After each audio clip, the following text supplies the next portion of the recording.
promised, I'm doing a video recap for ticker symbol MSFT, Microsoft. Right now I'm actually going to clear those trend lines. Right now what we're looking at is a daily chart for the past 12 months. In a nutshell, a picture is worth 1,000 words. What are we doing right now? We're trending up. Trending up means that we're characterized, that's a pretty funky line, characterized by higher lows, right? Higher lows. That's an uptrend. That's all it is. Higher lows. We're in an uptrend. And so when a stock is trending up, right, you want to find a good spot or a good entry to get into that particular stock or trade. So for me, when a stock is in an uptrend, what I like to do is wait for it to sort of take a breather or rest. What that looks like for me visually is a stock consolidating or trading range bound, right? So I'm going to draw what I believe is Microsoft consolidating or trading within a range. That's all I look for. I identify the trend in this particular case. Because of the higher lows, the trend is up, and I want to get in, but I want to get in on a sweet spot. For me to do that, I want to wait until, once again, the stock is resting. What does resting look like to me? It looks sort of like this. Stock trade is trading within a range. I'm not going to go through the consolidation or how to trade a range necessarily in this video because I've done it numerous times with some of our previous winners like CAT, UAL, PENN.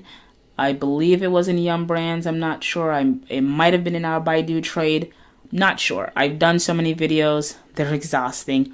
But head on over to shortmetina.com, look through my website, and you'll or go to my YouTube channel, Short Me Tina, and you'll definitely see videos talking about range bound stocks, consolidation. I'm a very visual person, so you'll see these trend lines all over. At any rate, back to this video, Microsoft, right? So in regards to how I know when to get in on the trade, let's look at price action for this stock starting around February, right? Boom, February 13, 2017. What's the low? The low is 64.13. Let's move a little bit further. February 23rd. What's the low? The low is 64.19. Let's move a little bit further. We're at March 8th. What's the low? The low is 64.25. Let's move a little bit further. We are now on March 22nd. What's the low on March 22nd? 64.12. So within about a month or two, granted, there might have been some variations in regards to the pennies, but in terms of dollar amount, right, the consistent theme is 64. So when I sent out my alert, I would say somewhere around, it had to have been like at the ending of March, right? I said to my premium members, well, Microsoft looks like a good trade, and I do believe support clocks in anywhere around 64. For those who took the trade, I believe a majority of folks took the trade. We got in somewhere around 64. And relative to some of our other trades, it didn't take very long for us to sort of see our stock move or to see the gains that we were looking for immediately. But we didn't take off right away. So sometimes when you get into these trades, right, you just have to do what a lot of folks don't necessarily like to do, but it's needed. You sit and you wait. You sit and you wait for two things. For you to be proven correct on your trade, and you'll know that you're correct via your P&L, you should be in profit, or you'll know when you are quote unquote wrong on that trade. And if you're wrong on that trade, right, you'll see that once again in your P&L, you'll be negative. So we had to wait a little bit for the stock to start taking off. Not too long, because several days later, it started to form a new support, right?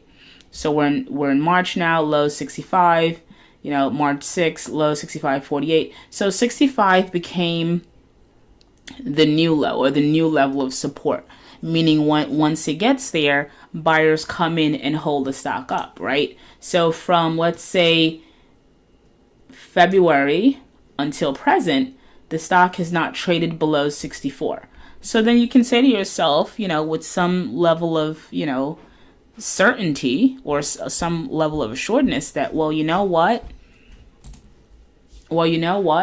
64 is a pretty decent level of support. At any rate, as I tell folks majority of the time, once you're in a trade and that trade is showing you profit, right, you want to hold on to that trade.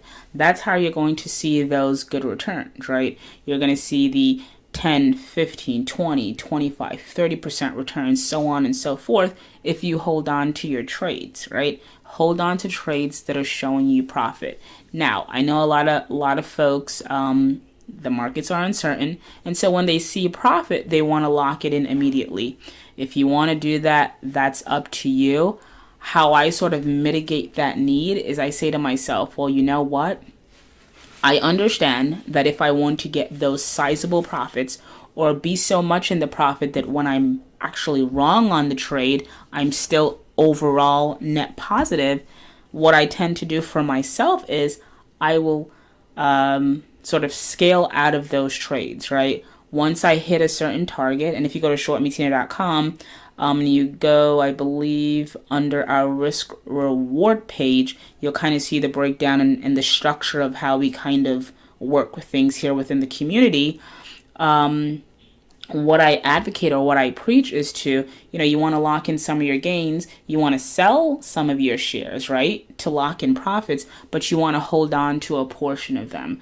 And so far, again, if you go to shortmetina.com, you'll realize that has been extremely beneficial to us in this bull market that's, within the past week or two, continues to achieve new highs or new all-time highs. At any rate, so we got in at 64. I believe we started to take profits or lock in somewhere around 68, 69. And for those who decided to hold, as opposed to letting go of all their shares around 68, 69, well, they've actually fared better because the stock currently sits at 72.52. So from a buy point of around 64, we're not quite there at 10 points, $10 a share, but we're net positive about $8 for every share that we have so far. For the most part, I don't really chase pennies in the trades that I alert. I usually chase points, right? So I want us to make, $6, $7, $8, $9, $10+ on our trade. If you look at, I believe one of our biggest winners, Baidu, we were up, I would say last week, almost 30 points on that particular trade, meaning for every share that we owned, we had plus $30 extra. All right, so that's Microsoft sort of in a nutshell. So go to shortmetina.com, sign up to our newsletter, join our community. We're doing a lot of great things here. You can go to my Facebook page, Short Me Tina. My Twitter is a little bit different. It's at Market Declassed.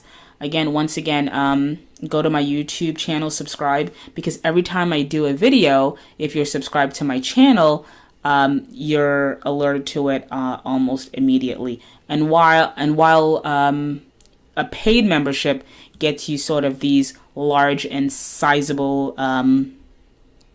wins, being a free member or subscribing to my YouTube channel, I mean, you still sort of, for the most part, get the tail end of these trades. So I think when I put this stock, Microsoft, on my watch list, I don't think it was just last week. It might have been several weeks ago. The stock was trading at about maybe 69.70. So if you were subscribed to my YouTube channel, or if you were a